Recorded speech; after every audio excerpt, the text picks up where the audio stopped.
Welcome, guys. That's right, we're here with a special. It's Power Rangers, once and always, the nostalgic gem that taught us how to dive over tables like ninjas.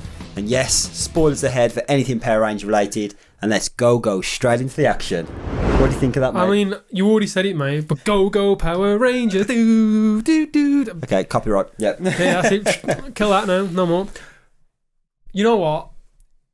All the nostalgia was there, Yeah, right? yeah. I've got to just start with that straight away. It felt like we're back in the 90s. I'm watching it, eating cereal on a settee.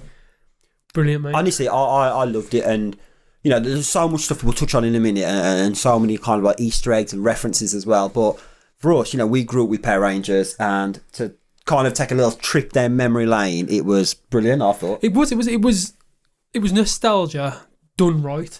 And I think done as nostalgia should be. Yeah, I think what I'm going to say is it was exactly the same as the Power Rangers in the 90s, and that's the key here. it was exactly the same, and just to touch on that for a moment, it was exactly the same. So that means the plot was pretty basic, the lines were pretty cheesy, the special effects were probably non-existent, and you know, somehow you talk about special effects. Somehow the special effects might have been worse.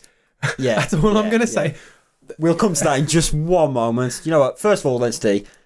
Obviously, it's not got the full cast of the original cast. What are your thoughts around that? Well, I mean, obviously, two of them can't be here, unfortunately. And it was sad of course. It was to sad, see that, and I liked the little thing at the very end, the homage to them, just to say, you know, we're sad they can't be there. But I think the people that did return, it was great. I really liked that we had some old school characters. Do you know what I loved? For me, obviously, Red Ranger in the original Go-Go Power Rangers, right? Mighty Morphin was there. He was the main character, and obviously in this he wasn't, because he was replaced by Rocky instead of Jason.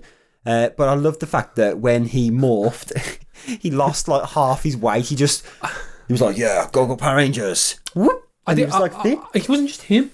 You look at all of them. Yeah. Like, these ironically look like teenagers of attitude when they morphed. Everyone considerably got smaller. They did. And now my question was, did Power Rangers go old school and get Japan to film all those scenes in the suits? I wish. Imagine if they got Japan to sort that out. Do you know what I thought though? I thought that they made a good point, or a good show in terms of the whole film of, obviously in the from what I remember in the original series, the Black and the Blue Ranger were not the most popular.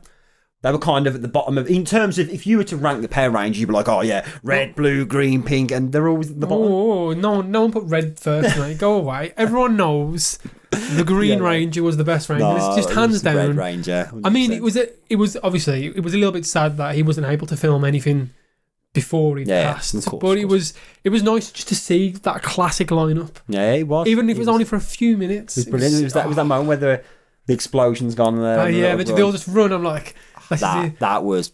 I did not expect them all there. I don't know why, but in my head, when obviously Billy's down and about to be killed, I did not expect them all to turn up. Well, I wondered at first. I thought, why is he wanted? Why is he fighting as a Power Ranger by himself? Like, well, where's his friends? Obviously, you know, it made sense afterwards that he'd just come out of his base. He'd literally just been attacked. Yeah, by Rita Repulsa. She was back as well. She was back, mate. And obviously they couldn't get the original actress back. No. I don't know. I'm not sure she speaks English, to be honest.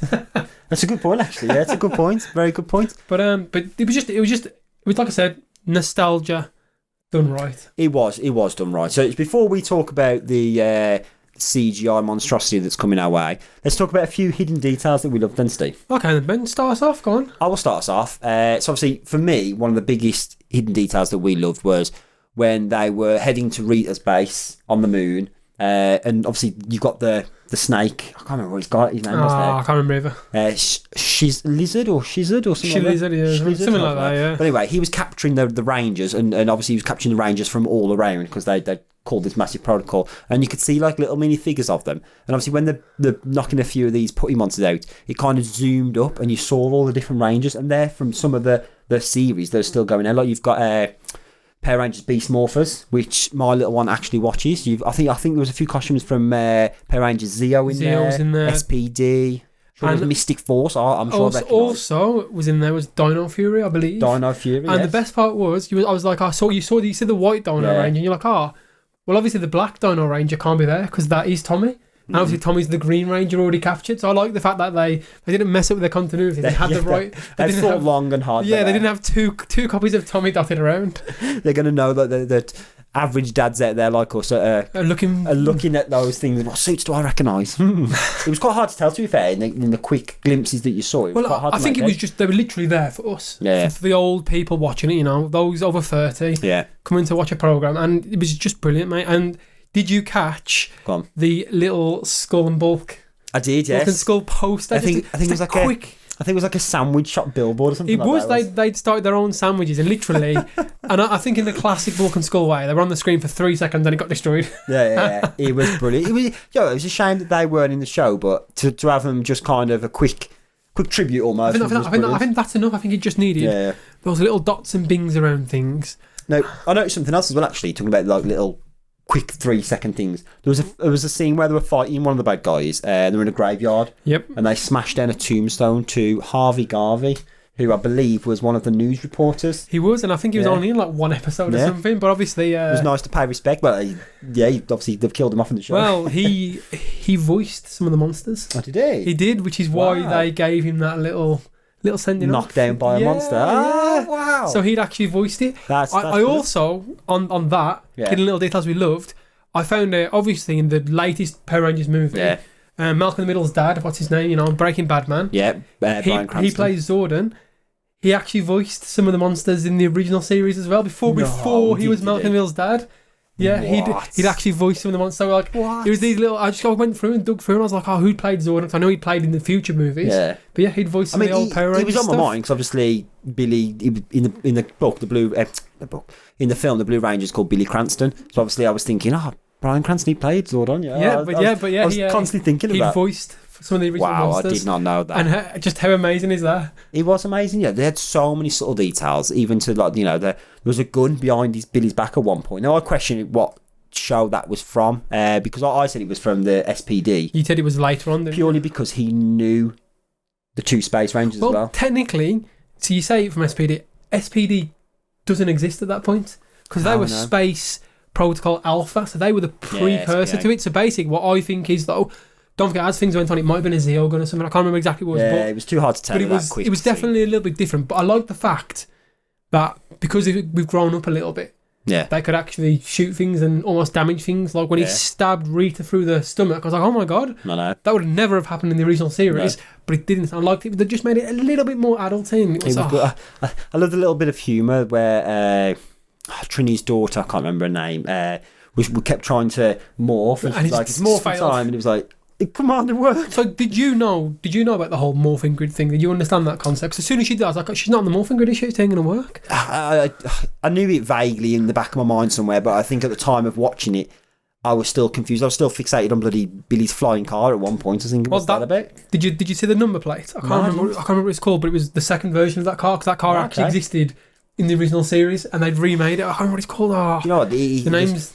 There's so many nostalgic little references in there, little gems hidden about that have just I think made the film for us. They did one thing that really let me down. Go on then. In this, let's talk about the bad stuff. There's only one thing that I think really let me down. They did not play that theme tune nearly enough, mate. They did. Every time they morphed, I wanted the theme tune played. Yeah. All the Zords came out, I wanted the theme tune played, and it wasn't enough for me. I wanted the theme tune. I had to wait to the very, very, very end of the thing to get the full theme tune. I wasn't happy. Do you know what? I agree with you. They didn't play it enough, and it's a very iconic tune. Obviously, in my head, I imagine every time they played it, like the money counter just spanned out every time they played it. That's why they only played it so much. They blew the budget, Steve. But what I loved, right? And you said then about when the Morphers came out. We're going big. Alpha, we need dinosaur power now. You got it, Billy. Right, and they were running around the little old classic T-Rex, and there were proper iconic little Japanese style robots moving across, and then the bloody son of a guns went and threw a naff pile of CGI on us. To be honest, I think it would have been better having men in costumes fighting, wouldn't it? Where was the Japanese men in costumes standing in a city that's built higher than them? Well, we're on the moon at this point, but it was just too much CGI on it. For me, I was kind of enjoying it all the way through, and then we got to that CGI moment, and I was like, no, It's This annoyed me. is what I said to you. I don't know how they managed to make the CGI worse than the original. Yeah, because as well, when they were all the animals were going in their little rows, you could tell they were like proper old school type toy figurines of some sort. Do you know what I mean? And I was looking at it and I was thinking, oh, this is brilliant. Oh, I can't wait for them to fucking attach together and stuff. And I was on the edge of my seat, and then it was like some weird CGI thing. And I was like, what the hell's that? And it let me down. I think, mate, they probably couldn't get the original Japanese guys through. Since he's like 30 years old. Yeah, I know. Stick together the original guys. Come on, can you put these toys together, please? Yeah, that's it. Yeah, he's like, oh, I'll be there in a minute. But yeah, again, that scene to me could have just used that intro, just playing over the background. It could have. And do you know what? As much as it was a basic storyline, and it was about Rita trying to talk to her younger self to tell her to beat the Power Rangers, and it was a bit kind of like nothing to it. What I'm saying though is that story not the epitome of every Power Rangers episode ever? Bad storytelling is the epitome of nostalgia. It is. Well, all I'm saying is every Power Rangers episode, monsters come, do a fight. You don't really care for the make it big, kill it, end the day. Yeah. With a just sandwich. some crazy flips. Yeah. I love it. You know what? You're right on that. I think that for that aspect alone, it was fucking great film. Yeah, it was great. I think maybe the kids will enjoy it anyway because kids love that stuff. But I think as an adult, you can appreciate. You can go, that is like I said, nostalgia. Yeah, done right. Of course it is. And we loved it. Now, obviously, this was just a one-off special with the original Power Rangers. They're not going to really make anything else again like this. There's not really future predictions we can talk about, Steve. They have got a new series coming out, Cosmic Fury, this year. We're probably not going to watch it, but yeah, we're probably. Oh, you might end up watching it. I might end up watching it. Your little boy's into Power Rangers, and he's already shown me the trailer for Cosmic Fury. Has he really? Yeah. Or I think it's a fan-made trailer, but he thinks it's the normal one. That's good, man. As soon as my daughter's old enough, get her watching it. Power Rangers was for everyone. Power Rangers was for everyone. But on that note, Steve, before we end, do you think it was worth making? Which this film? Yeah, do you think it was worth making? 100%. Yeah, I'm not gonna lie. If you as a kid watch Power Rangers, this is a 10 out of 10 must watch. It's not the best thing in the world, but because of the nostalgia, it makes it a 10. That's all I'm gonna put. You'll watch it, you'll sit there, and you'll smile through it. That's all I can say. You will sit there, you will smile, you will enjoy it, and that's it. What more do you want for entertainment? You know what? On that note, Steve, it was good to have this nostalgic journey with you, mate. It was. And let us know in the comments what you thought about Power Rangers Once and Always. And let us know what your favourite Ranger was. Definitely, yeah. Let us know. We all know it's the green one. But also, go and hit that subscribe button. It really helps the channel out. And we'll catch you next week with something new. Take care.